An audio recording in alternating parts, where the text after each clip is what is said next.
Supercross Live on supercrossonline.com. Kevin Barnett, Jim Holly, Anaheim. The opening round has concluded. Jim, a wild night. We'll start out with the 250s, and it was Jason Anderson in the last left-hand turn on the course getting aggressive. Well, I talked to Cole Seeley, and he got aggressive, but I'm not so sure a few of those lap riders didn't put a little bit of a hindrance on Cole Seeley there. But yeah, there were three guys in that turn. Yeah, it's just one of those things where late in the race like that, it's the last lap of a 15-lap main event, and you see lappers, and you're leading it. If you're the guy in second, you see he's going to the left, I'm going to the right, and it's unfortunate. But you know what?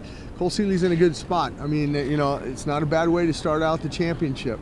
Cole Seeley and Jason Anderson showed they had next level speed behind them. There was a pretty good battle going on between Dean Wilson and Zach Osborne. Osborne came out on top of that, but it was back and forth for most of that main. Well, and I found something else interesting being on the floor here. That actually started before the gate even dropped, because Dean Wilson was in Zach Osborne's spot. Zach Osborne had a better gate pick, and he kicked him out, and there were some words being said before that gate even dropped. So that carried over into that main event. But I guarantee you they're going to have to put on new plastic before they head down to Phoenix on both that Kawasaki and Honda. But not a bad way also to start out that championship for Osborne, getting on that podium. Getting on the podium, and also the Nuclear Cowboys whole shot does go to Jason Anderson, so he picks up not only the win, but he also picks up $1,000 from Nuclear Cowboys. In the 450s, this, I thought, was a remarkable race, because you looked up at lap 8, lap 9, there were 4 or 5 guys all within about a second and a half. No one was really able to spread it out for most of the race. It was Villopoto and Roxon early.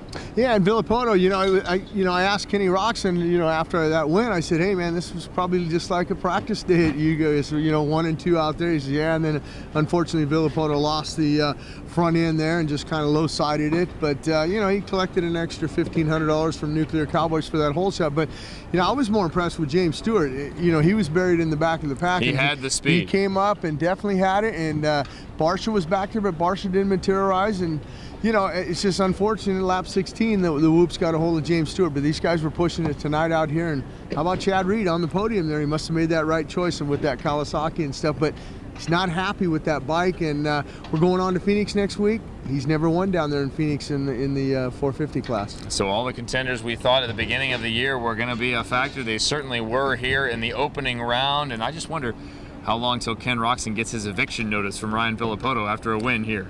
Well, it's going to be a little awkward. Villopoto's a great champion, and if you're Ryan Villopoto, you got to be happy with the 4th, although he would have been 5th, but Stewart handed him that gift. 16th last year, so 16th to 4th, not a bad way, but it might be a little awkward on Monday when they go back to riding together. But, Villopoto's good. He's probably happy for Kenny, and in the back of his mind, he said, I probably helped the guy, because I'm pushing him, he's pushing me, and we'll see what happens. But I want to also make one other note. Eli Tomac, I checked with one of the Geico Honda guys, and when he went down there, his shoulder, he hurt his shoulder, it swelled up, his hand was numb, so maybe, possibly, hopefully he'll be back for next week, they said, but that's why Eli Tomac having problems in that heat race. Yeah, he and Jake Weimer getting tangled up early in their heat race. Weimer able to return, had to go through the last chance qualifier in order to make the main event for the number 12. But it was a great night of racing, great night for KTM. What a fantastic evening. They take number 1 in the 250s, they take number 1 and number 2 on the 450 class. So KTM walking away strong from week 1. Next up, Phoenix.